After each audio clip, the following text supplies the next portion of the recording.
What was that? Just a dog? Yeah. I told you before I was in my walk-in closet. My son decided to hide in here amongst the clothes. So I just spotted him and had to throw him out.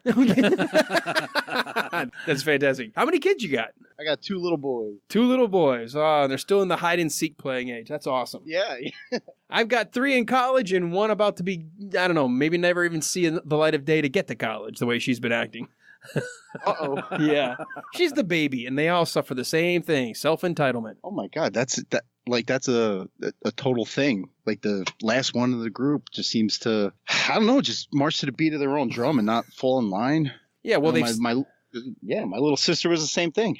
They see their older siblings getting all these fruits of age, 4, 5, 6 years older, but they think, well, if she's doing it, how come I can't do it? Because she's right. 6 years older than you, idiot. Yeah. The heck? If that's not the truth. Inside this room, all of my dreams become realities, and some of my realities become dreams. What in the wide, wide world of sports is going on here? Alive! It's alive! It's alive! You are listening to The Wilder Ride, getting wilder by the minute. Here are your hosts, Alan Sanders and Walt Murray. Welcome back to The Wilder Ride, getting wilder by the minute, a podcast where we break down and celebrate the films of Gene Wilder 1 minute at a time. And we're in the midst of season 1, dedicated to reanimating young Frankenstein. I'm your host, I'm Alan Sanders. And I'm your co-host, Walt Murray. And joining us again from the ring in Philly, all the way over here to Transylvania, a guy who is very familiar with the whole idea of boxing, but not so familiar with getting soup in your lap. We've got Doug Greenberg of the Rocky Minute. Doug, welcome. Thanks, guys. I'm honored to be here and be part of this project that you guys are doing. Appreciate it. It's great to have you joining us as well. We appreciate your perspective, especially anybody who really loves Young Frankenstein as much as you have. And we talked about it last minute, just your joy of seeing it in your youth and continuing to see it to this day and having fun with it. Today, we're going to continue where we left off, much like we do each and every minute. We remind our listeners that yesterday we started with soup being landed in, or we ended with soup landing in the lap and another scoop being ladled. So we'll continue with soup in the lap, and we are going to end with a pair of cigars.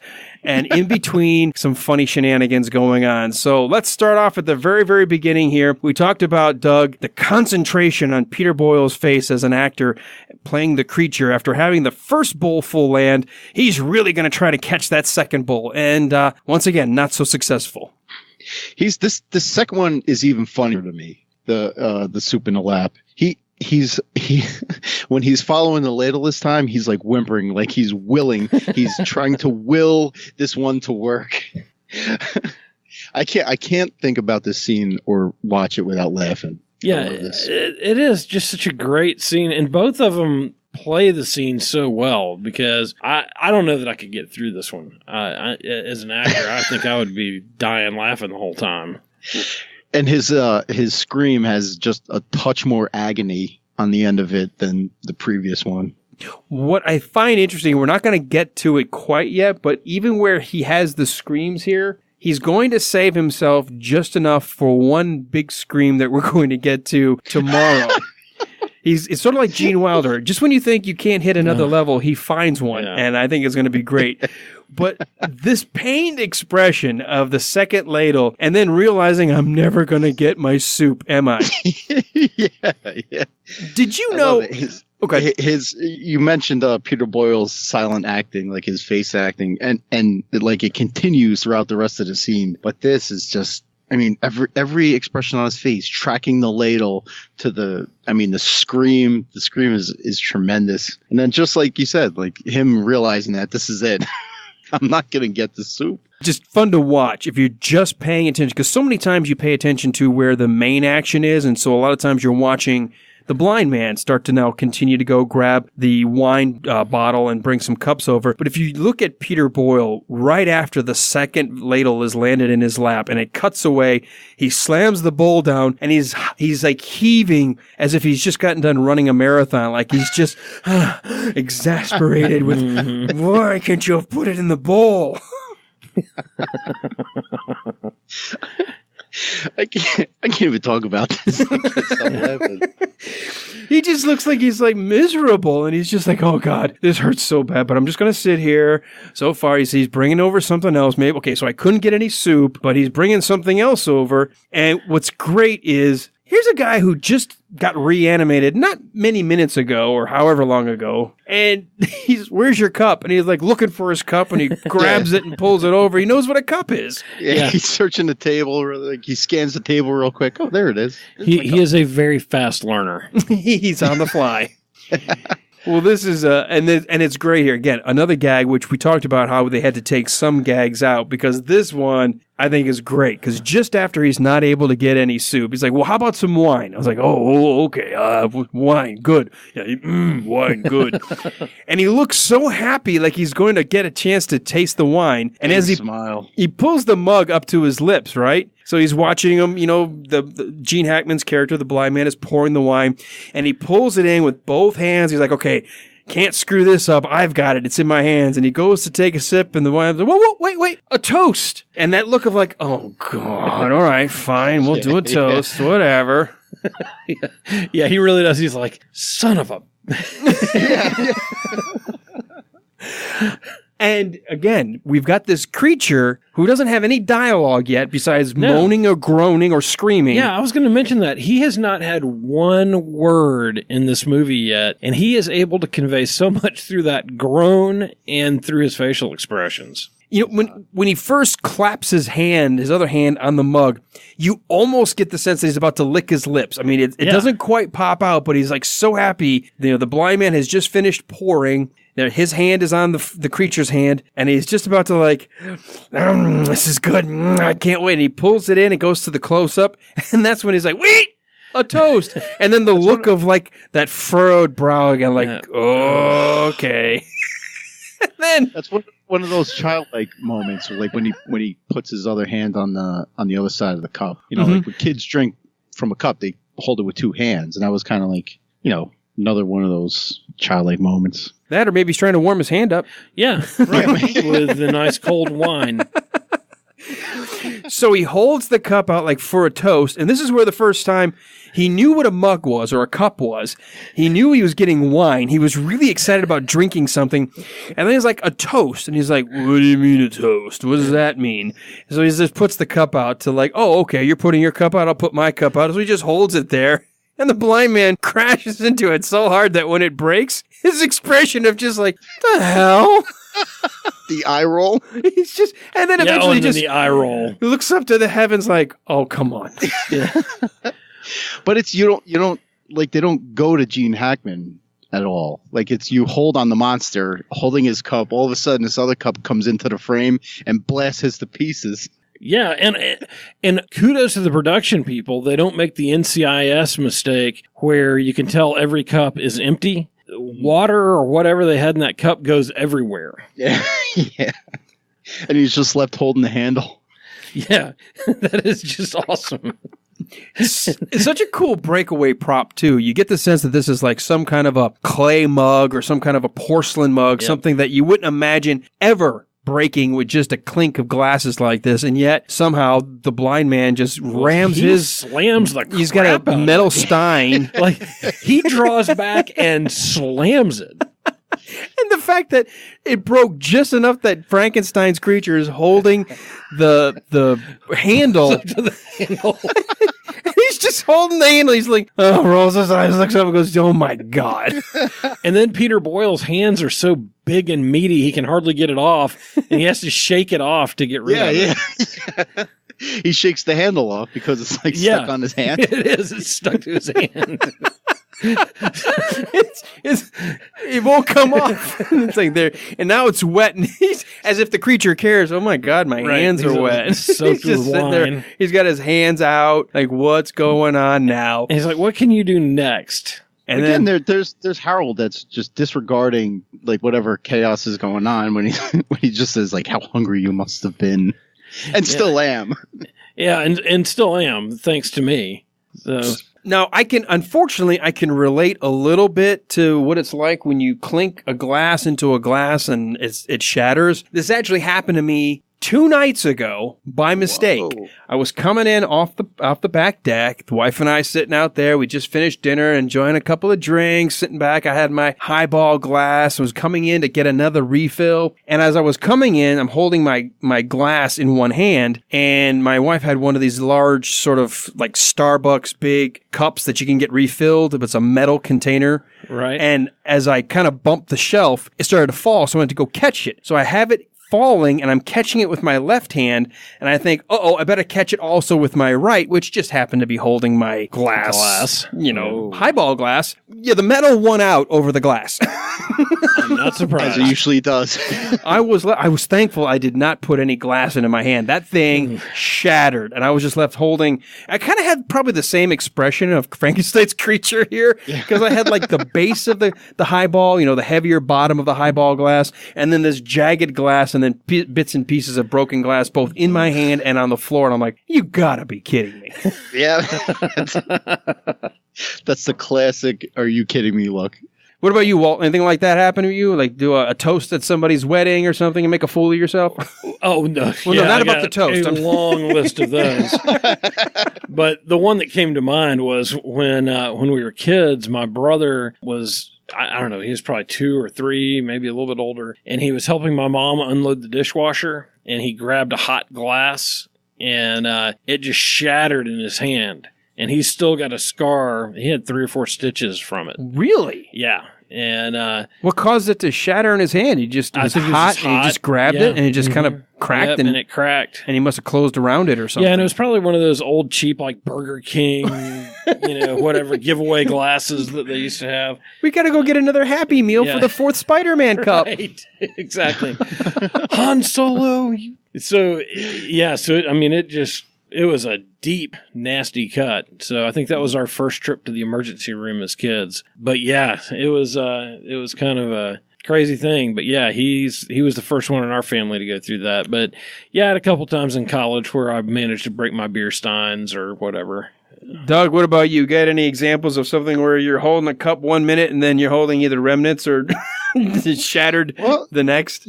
Do you guys ever hear that beer bottle thing where if you take the bottom of your beer bottle and tap it on the top of somebody else's, and it makes it all foam up? Yes. Yeah, it'll make it overflow, so they have to chug it real quick. Well, I've had that done to me where it just disintegrated the bottle right in my hand. I don't know how it happened. Oh, wow. Well, one time, all I was holding was the neck. The whole bottom of the bottle broke off. So all I was holding was the neck. I was like, how? I was mad because, an entire beer was wasted, but I was like, how the hell did that even happen? That's amazing. That is crazy. I've seen people chip the drinking end of their bottle and then getting all ticked off. Like, oh my God, you just ruined my beer by cracking the tip. But I've never seen where you're holding the neck of the bottom. The bottom has fallen out. Bottom blew out. Yeah, it was crazy. Guys know his own strength. So there you go. Stupid kids. Stupid kid games. Wasting beer. Yeah, it's a tragic waste of beer. That is. You want to hear something funny? Okay, this is definitely, he makes a story about beer. So this happened to me one time where I got home from the grocery store. It was hot and humid. We live in the South, and the beer had started to sweat in the box. It was a 12-pack. That as I went to go take it out of my car, the handle ripped, and I dropped it and cracked a couple of beer bottles, and I was so mad. So this just happened literally 3 weeks ago. I'm at the grocery store and I'm buying a 12-pack of beer and I'm talking to a lady. I said, yeah, one time I'm telling her this exact story. I said, I'm always really careful with the beer when I get home because if it sweats, it can make the cardboard damp. And I had that happen before. And she goes, what do you mean? I said, yeah, the handle just ripped. And she goes, I've never heard of that. I'm like, no, it did. She goes, well, what happened? I'm like, well, I just decided I lost 2 of the 12 beers, whatever. I grab this 12-pack off the back little conveyor where I'm kind of bagging it myself. The entire handle rips off, shatters on the ground, busts beer everywhere at the checkout. Everyone stops and looks at me, and I'm like, there you go. Just proved it. And I'm like, are you freaking kidding Only me? you could do that. I'm like, I hope what they are the don't have odds? a break it you buy policy there. No, they Yeah. didn't. Thank God. I was like, I felt horrible. I'm sitting there, I'm like apologizing to everyone. Like, I'm so sorry. I was just picking it. I was trying to put it, and it just ripped. And she's looking at me like, but you were just telling me a story about you ripping it, so maybe it's you.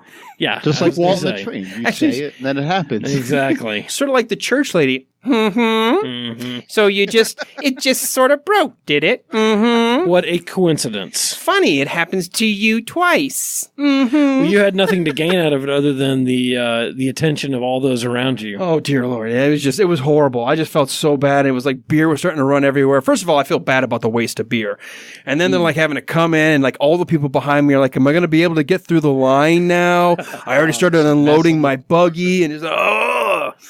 So anyway, I don't want to go through that again. No, that's mortifying. Now I'm like holding my beer like a frickin' infant when I take it out of the car. I'm cradling the bottom and the side, and I'm carrying it in. And people are like, that guy really loves his beer. And now my neighbors are like, we knew he had a problem. He may need some counseling. He loves his beer more than his children, the way we see, the way he acts. Well, I mean, him among us, you know. Well, the beer has always treated me well. Hey, you don't hold your children that gingerly, just your beer.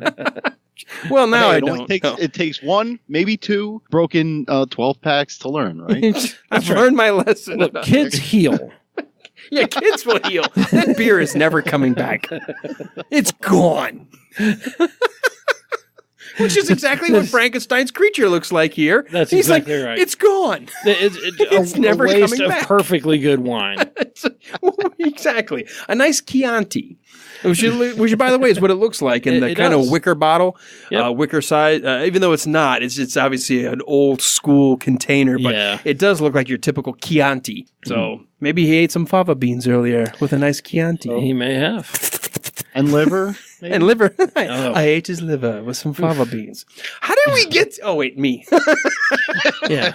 Yeah, we went all Yeah. over the place. You're the rabbit trail this time, mister. All right. Well, before we go much further, we have to consult the script again because we've got some significant things that were left out. And I think some people enjoy learning what was left out of a movie and what was in the script and what wasn't. And what we have here, and I want to make sure I don't have my pages out of order, but as we finish with getting the soup, the blind man says, I'd almost forgotten the sharp pang of pleasure that a little politeness can bring. Now hold out your bowl, which obviously we don't have that pang of politeness. And the blind man continues, oh, my friend, if you only knew what your visit means to me, how long I've waited for the pleasure of another human being, the sound of a good conversation across a dinner table. We forget, in our preoccupation with worldly matters, that it is these simple pleasures that are the basis of true happiness. Don't you agree with me, my friend? And of course, that's about when the monster screams from pouring the ladle. I knew it, the blind man says, because he's agreeing with him. Of course. Not that he spilled hot soup in his lap. Oh, I knew you would. Now then. And then we get a little wine with your soup. That was the only thing they left. A little wine with your soup. Of course, that's the scene we're seeing right here. And Blind Man then says, yes, yes, my boy, you're thirsty. I know. There now. The monster raises his cup, and then the line we do keep. Wait, a toast to a long friendship. And as the blind man clinks his cup against the monster's cup breaks into pieces, and the monster, of course, pathetically trying to explain what just happened, is supposed to go,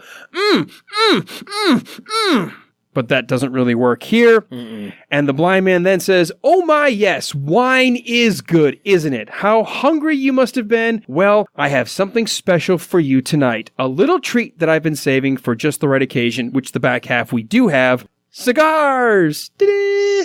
So you can see, once again, a really overly written scene had it been filmed the way they wanted to. I like that he doesn't acknowledge the monster screams. He kind of just talks about the simple pleasures and stuff, regardless of the monster screaming. He doesn't even touch it or nothing. He just lets it be there. Okay, so for Doug, that works for you. What about you, Walt? Because the jokes as written were going to be that, hey, as he's asking him questions, the monster screams or complaints or cries, he mistakes for affirmation or as if they're having a conversation. Does it work for you that the screams are kind of more or less ignored and he just sort of assumes everything's going okay? The blind man assumes everything's going okay? Yeah, I kind of thought about that as I was watching this, that he is really oblivious, but if he stops and acknowledges what's going on or acknowledges the screams, the scene's over. Right. It's done. So I think they made the right choices in the way this one was played out. Yeah, I was just asking to kind of get a difference of opinion on it, but I think I agree. I think it's one of those things where we've sort of already bought into what's happening here. Right. And what's funnier, I think, and maybe it's subtle or maybe it's more sophisticated, is the fact that the blind man is continuing to go on as if nothing's wrong. That's right. Right. Yeah. And I also think if they had shot it the way it's written in the script, it would not have been as good a scene. Way too wordy. Way too wordy. Yeah. Yeah. The scene isn't as much about Harold as the script kind of looks like it wants it to be. You're right. I think sorry. No, go ahead. No, I'm saying like focusing on the monster's reactions to what I didn't even know what the hell he was saying about the simple pleasures and stuff. I was focusing on the monster's reactions, and that just happened to be background noise. So you don't have to get wordy with it because it's not about him. I think in all the times I've ever seen this, I've never really paid much attention to what he was actually saying. Right. I've been more involved in the action of the scene. And I wonder when he wrote this scene, assuming that Gene Wilder wrote it, I wonder if he had Gene Hackman in mind as the actor for this, or if this was just another scene he wrote. Because I think that the way Hackman and Boyle play the scene is really awesome. Their interaction together is really strong. So I'm just wondering if he wrote it in a certain way with a certain actor in mind, or if he was just writing to get the idea of the scene on paper.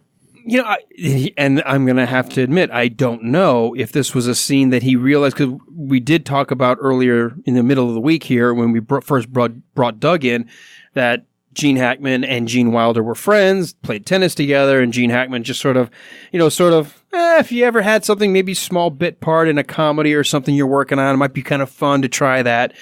I don't know if Gene Wilder, maybe to explain why he may have added so much dialogue, worrying that is it going to be good enough to attract Gene Hackman and try to create maybe more.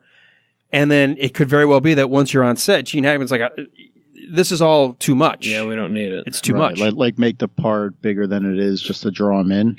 Yeah, I'm wondering if that happened. I mean, I'll be honest, I don't know everything about this movie, so this is a perfect chance to put something out on a Friday for our listeners to maybe weigh in on. We'll put a little question out there. Do you think this scene was written with Gene Hackman in mind, or did Gene Hackman just kind of get squeezed in here afterwards? But did he already know about it, that he wanted to put Gene Hackman as the blind man? Well, and I think we've seen with a lot of the scenes that have been cut back or modified that the dialogue was really kind of cumbersome.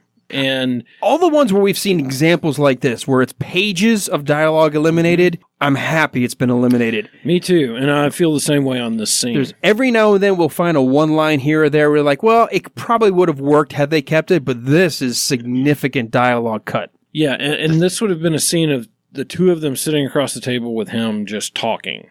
And it would not have worked as well as it did. No, I found myself droning on while I was reading the script here in front of you guys. I'm like, dear God, shut up. I was watching for the next train. Just keeping an eye out. I think there's a fine line in all movies, especially comedies, where if you fall on one side of the line, you're really ruining your movie. But if you fall too far on the other side, you're trimming out too much and making it not drawing the audience in. I mean, it's a line, and they tiptoe it perfectly in this movie. Here's something to consider. What Doug was saying just as we started today's episode about just when you watch it, you just find yourself laughing. You just can't stop giggling. had we had this much dialogue, it would have killed the laugh that was happening in the audience. Absolutely. Because when you're laughing and there's no dialogue, you're not missing anything, so you can laugh longer. It's sort of like as a theater actor, we're taught when you're on stage, it's okay to hold the moment, let the audience get the laugh out, because if you rush the next line, you're doing two things. The audience is going to lose part of the line, but you're going to cut the laugh short. Pretty soon you're schooling the audience, just don't laugh. And that's bad for a comedy. It comes down to timing, right? Because once you're recovering from one laugh, they set up the very next one. Exactly. It's timed perfectly. And I think that's why, more than anything, the dialogue wasn't going to be effective as a comedic scene, because if you're cutting your audience off with another line or another monologue or another, oh, it's so great to have somebody in and join me and enjoy the blah, I'm like, shut up. I was trying to laugh at the fact that you just crashed his glass and broke it. Yeah. Yeah. It's like you don't remember that you were laughing in the first place. So when they set up the new laugh, you're like, oh, I guess I should be laughing now.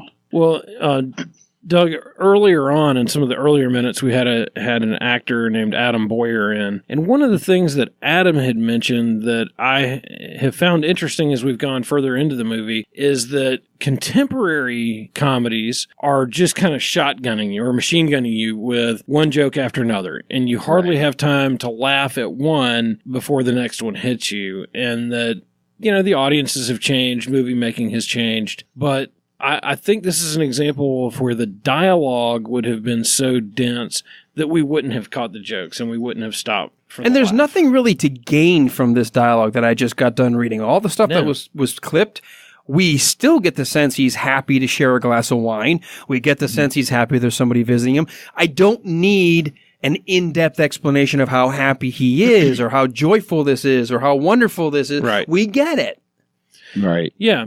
And there have been a couple things cut, like the scene with the reading of the will early on, that it would have given some clarity to the story, but we didn't have to have it. I'll be honest, that's the one I wish they had kept. That up yours joke? Uh-huh. Yes. I do miss that was not in here.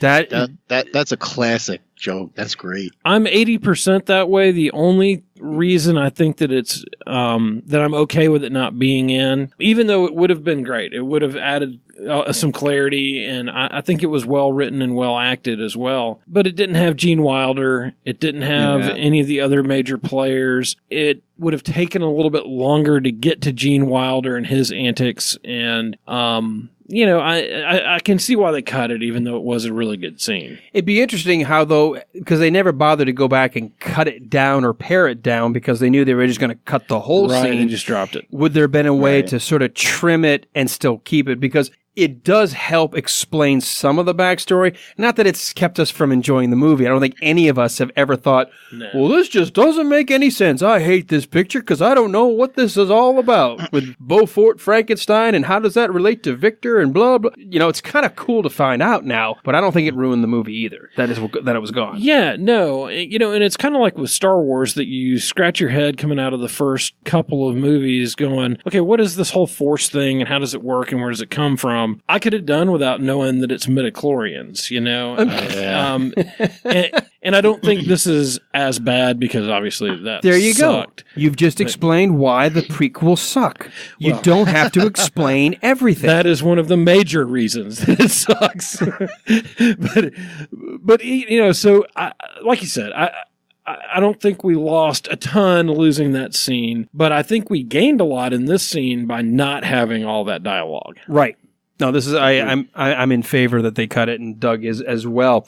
Well, as we begin to close out this minute, and it is funny, I think I like the way Gene Hackman delivers the cigar line. He's so excited. It's like a little girl all of a sudden, because he's like, I've been saving for just the right occasion. Cigars! He like sings it.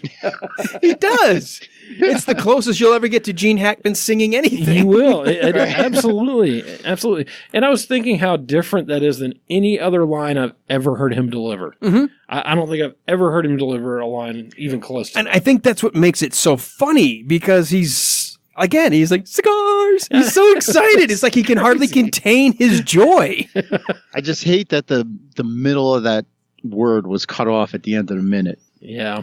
Well, It is what it is when you do the minute-by-minute format. Well, they should have been more sensitive to the fact that it was at the end of a minute. Didn't they know at some point in time we're going to break this down in 60-second chunks? I don't think any of these movie makers thought that this was in the realm of possibility. And yet, how many dozens of these shows are out there? Oh, yeah, there's like 90 of them the last I checked. There's a lot. Yeah. There are a lot of franchises being explored, one glorious, sometimes agonizing minute at a time. We are unfortunately at the end of this minute where we are about to see their cigars and hear him singing. And we know that's what he's saying when he's like, cigar! And it cuts. But Doug, before I kind of ask for a favor, I want to ask first, do you have anything else with this particular minute as we're closing out the week? Nope, I tapped out my notes. Walt? No, I'm excited for Monday. I'm sorry that we have to hold over for the weekend because this is a great scene. All right, wait a second. Walt, I'm going to try to make an executive decision here. We've never done this before. But I think we should invite Doug for a weekend sleepover. Have him come over, bring the sleeping bags. We'll pop up the tent inside the downstairs movie room. We're going to get a couple of Rocky movies. We're going to get Young Frankenstein. We'll get maybe Willy Wonka. We may even get Silver Streak. And we're just going to have a weekend of either Rocky, and we'll alternate Rocky and Gene Wilder. Let's do that all weekend because I think we need Doug to come back Monday and finish out this scene because to leave in the middle, it doesn't feel right to me to leave the guest hanging. Well, this is unprecedented, but I think it's a wise decision. Doug, I know that's asking a lot, but I don't know if you can, I know you got a job. I know you got a, family matter. Do you think you can get a weekend sleepover and come on back Monday? Well, I just so happen to have my Italian stallion jammies and a bottle of whiskey, so I say it's a sleepover, boys. Now, that's the best kind of adult sleepover I've ever heard. We'll call it... We got whiskey.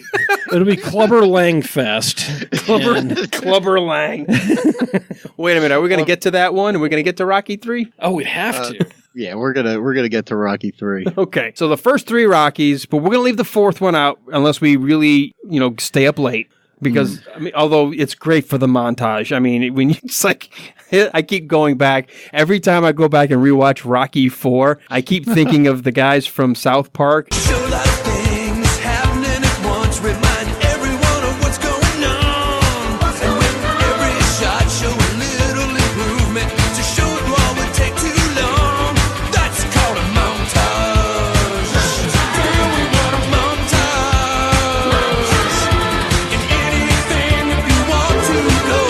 From just a beginner to a pro, you need a montage. Even Rocky had a montage. Oh, Everything's better in a montage. You advance the story in a movie with a montage. You start off sucking and then you get better. It's such a great song. And Rocky 4 is about 60% montage, 40% movie. Yeah, exactly. And you know what's funny is they initially did it in South Park and then used it later in Team America. Yeah, that Team America. That's right. Because those guys are so funny. I love the South Park guys. So anyways, yeah, so we may have to skip the montage number 4, although I get that's the time. I mean, movies, almost all of the action hero, movies of the 80s had that montage sequence where someone's got to do the training, What was the one he did where he was like the arm wrestling champion? Over the top. Over the top. You got to see him and he's like, how does that work? Just leaning back and forth from your truck bumper. Is that going to work? I think Over the Top was the first time I realized that Sylvester Stallone could have a bad movie. And it still made money. It did. You love Over the Top. Well, it was the typical formula. The dad figure, wanting to impress, having to overcome. I mean, every movie in the 80s was basically the Karate Kid retold. That's right. That was the 80s formula, though.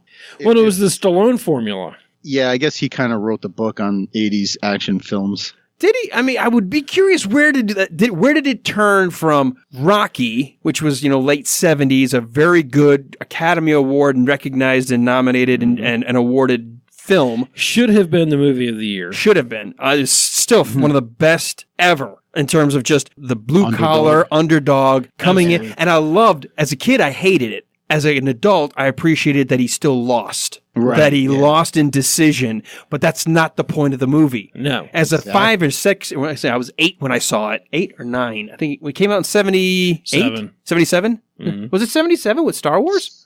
Came out 76. 76. It was the year before. Yeah, okay, Spirit of 76. So I remember I was 7 when I saw it then, and I was like, but he lost. That sucks. Now I realize, oh no, that's not the point. It's a great movie. When did we go from that to the montage, the story of the underdog who's got to battle the odds? He fails, he comes back, wins the kid, wins the girl. But it just feels like every movie had the same kind of probably plot. When Stallone showed up with a 6-page script, they were like, crap, what can we do to fill some time here?